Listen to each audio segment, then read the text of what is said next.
আজি পিছে গধূলিৰ পৰা ব্লগটো আৰম্ভ কৰিলোঁ। গধূলিৰ পৰা ৰাতিলৈ মইনো কি কৰিলোঁ তাকে আপোনালোকৰ লগত ভাবিলোঁ অকণমান শ্বেয়াৰ কৰি দিওঁ। যদিও মোৰ ভিডিঅ'বিলাক চাবলৈ কাৰোবাৰ বেয়া লাগে, কিন্তু উপায় নাই, কাৰণ আমি যে গৃহিণী, আমি এনেকুৱাই ভিডিঅ' আপোনালোকৰ ওচৰত শ্বেয়াৰ কৰাৰ বাহিৰে আমাৰ আৰু কোনো ধৰণৰ উপায় নাই, কাৰণ আমি বাহিৰলৈ যাব নোৱাৰোঁ বা তেনেকৈ আমি বাহিৰত একো এটা নকৰোঁ। গতিকে এনেকুৱা ধৰণৰ ভিডিঅ'বিলাকে আপোনালোকৰ ওচৰত ধুনীয়াকৈ সজাই পৰাই যিমান পাৰোঁ ভালকৈ কোৱালিটিৰ কৰি উপস্থাপন কৰিবলৈ চেষ্টা কৰোঁ। গতিকে নিশ্চয় আগলৈ আৰু ভাল কৰিবলৈ চেষ্টা কৰিম। এইখিনি কথা আপোনালোকক দিছোঁ। গতিকে আপোনালোকৰ মৰম আৰু সহায় সহযোগিতা পালে নিশ্চয় আগলৈ আগবাঢ়িবলৈ সাহস পাম। আৰু কিছুমানে এই প্লেটফৰ্মত আহি ভাবে যে এই ধৰণৰ ভিডিঅ' বহুত আছে, যে কিনো ভিডিঅ' বনাম এই প্লেটফৰ্মত, কিনো কৰিম, আমিতো সেনেকৈ ভালকৈ কথা ক'বলৈ নোৱাৰোঁ বা আমিতো ইমান ধৰণৰ বস্তু নাজানো, বুজি নাপাওঁ, তো বেলেগে ইমান ধুনীয়া ধুনীয়া কথা কয়, আমি কি ক'ম।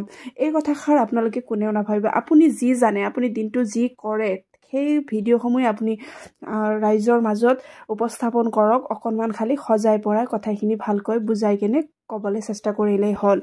কিন্তু এই প্লেটফৰ্মত কাম কৰিব আহি আপুনি যদি কনফিউজনত পৰে যে মই কি ক'ম, কি ভিডিঅ' বনাম, সেইবোৰ আপোনালোকে যদি ভাবিছে, তেনেহ'লে এই প্লেটফৰ্ম আপোনাৰ কাৰণে নহয়।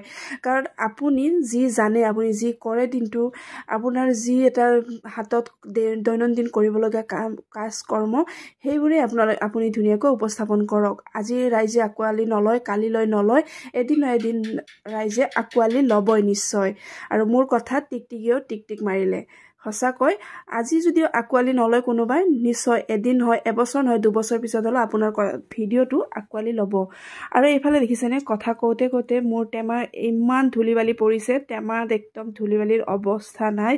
দেখি এই ৰাতিয়ে বোলো চাফা কৰি লওঁ, আৰু নহ'লে আৰু ভাল নালাগে। কিমান ধূলি গ'ল হয়নে নহয়, একেবাৰে অৱস্থা নাই। লগে লগে ধুনীয়াকৈ মুচি কুচি ল'লোঁ। আৰু এয়া দেখিছেনে, ৰোজা খুলি ইফতাৰ কৰাৰ পিছত ইমান বেছি এলাহ লাগে, যাৰ কাৰণে সকলো বস্তু য'তে ত'তে পৰি থাকে আৰু মই অকণমান টাইম শুই থাকোঁ। আৰু এয়া ইফালে দেহাটো নচলে, ৰন্ধা বঢ়া কৰি শেষ কৰি মানুহজনৰ কাৰণে ভাত আনিলোঁ। পিছে মোৰ আজি ভাত খাবলৈ একেবাৰে মন নাই, যিহেতু ইফতাৰী কৰি আজি একেবাৰে পেটটো ভৰিয়ে আছে। এফালে মানুহজনক ভাত খাবলৈ দিলোঁ, আৰু তেওঁ মোক ক'লে যে মোৰ ওচৰতে আহি বহা অকণমান। তেওঁ আকৌ ভাত খাব বহিলে তেওঁৰ ওচৰত মই বহি থাকিব লাগে, এইটো হৈছে তেওঁৰ অভ্যাস। মোৰো পিছে বেয়া নালাগে, ভালেই লাগে তেওঁ যেতিয়া মোক এনেকৈ কয়। আৰু বহি থকা দেখি তেওঁ মোক এগৰা ভাত খুৱাই দিব খুজিলে, আৰু ময়ো না নকৰিলোঁ। এবাৰ কৰিলোঁ যদিও মুখত লৈয়ে ল'লোঁ। আৰু এয়া পিছ ৰাতিৰ কাৰণে চাউল অকণমান ধুই কুকাৰতে এনেকৈ দি থৈ দিওঁ। তেতিয়া ৰাতিপুৱা উঠি খালি চেহেৰীৰ সময়ত উঠি মই খালি গেছটো জ্বলাই দিওঁ আৰু ভাতখিনি ধুনীয়াকৈ হৈ যায়। আজিলৈ ভিডিঅ'টো ইমান